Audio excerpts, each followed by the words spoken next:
Finally then, we can get down to seeing how we use the spectral method, practically speaking, in weather forecasting models. When I say finally, this isn't my final thing, but there's more to go. So let's consider the full set of equations in which you've got terms like this: u dt dx, horizontal advection, v dt dy, north-south advection, and let's just call those together E. E for advection. Who knows? I don't know what I was thinking. So first step in the spectral approach then, of course, is to write each of these as a finite sum, minus m to m of expansion coefficients. Let's call these u sub m of t e to the I k m x. And then v, same kind of thing, but v sub m of t times e to the I k m x. Then t is same thing, t sub m of t, same thing. So we start out with these things, and these will give us the values of dt dx and dt dy exactly as we said earlier. Okay, so specifically from this thing, we'll get the exact values of dt dx and dt dy, although we do have a little bit of inaccuracy now due to the truncation to m instead of infinity. But what are you going to do? All right, here's where the transform method comes in.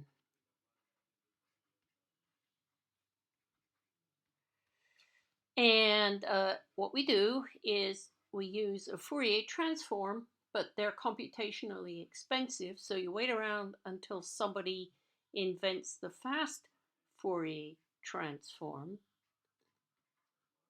to take the unknowns in the problem, which in our case are u dt dx, v dt dy, and we get values on a grid. And this grid, well, you kind of define it, and yet at the same time you don't define it. It's given via the value of capital M, where you did your truncation. So you'll take the quantity u, put it into a fast Fourier transform, and that gives you values on the grid. And in this case, of course, the grid is only in the x direction. Then you'll take dt dx, which you've previously calculated, put that into a fast Fourier transform. That's just one line of code, values on a grid. And you multiply together. So then you've just got values on a grid.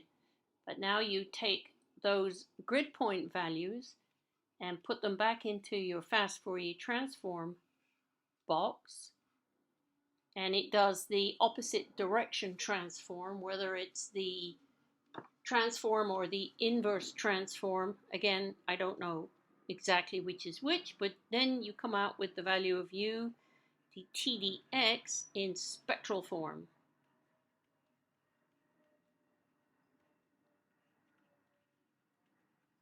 So let's say that this one is the transform, and then we call this one the inverse transform. When you call a fast Fourier transform in something like Python, you supply a one-dimensional set of data point values, and you get back a set of one-dimensional expansion coefficients. And there's a switch, a toggle, which tells you if it's a Fourier transform or an inverse transform.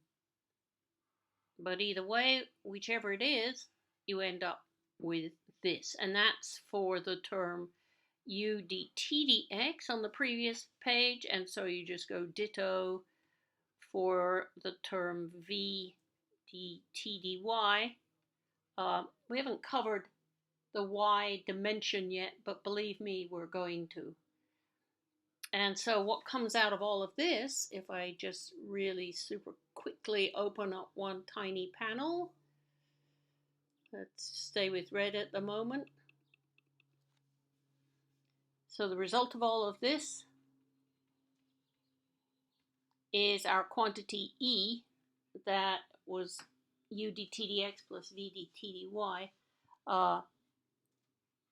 Our result is this quantity running from negative m to m of its own expansion coefficients e to the I m k x. So that's called the transform method. Again, the transform method is you go from spectral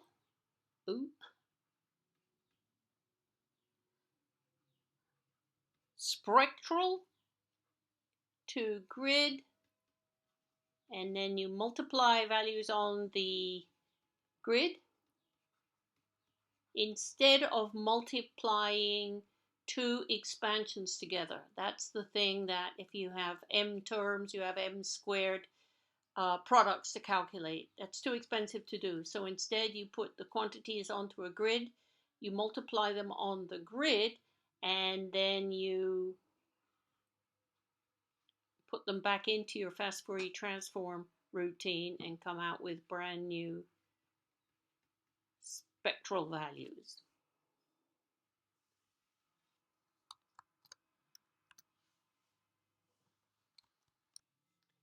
Well, if we go back and look at this page, page 6 in the textbook, let me see if I can mark this up this time without making a colossal boo-boo. So everywhere you see, oh, there's a colossal boo-boo for you. Yeah, I didn't mean to do that. Well, this term that I'm circling here, maybe I'll make it bigger. There's a nonlinear term, so you would solve that by the transform method. Take the U spectrum, take the du dx spectrum, put them both on a grid, multiply them together, inverse transform to get a spectral representation of that term. Same for that term, same for that term. Let's forget about these spherical terms for the moment. In the temperature equation, same thing. In the moisture equation, which is this thing down here, same thing. You transform the spectral to the grid, do the multiplication, come back out the other end with a spectral representation. Last thing I want to say is that the grid that we use here is called a Gaussian grid. Whoops. And so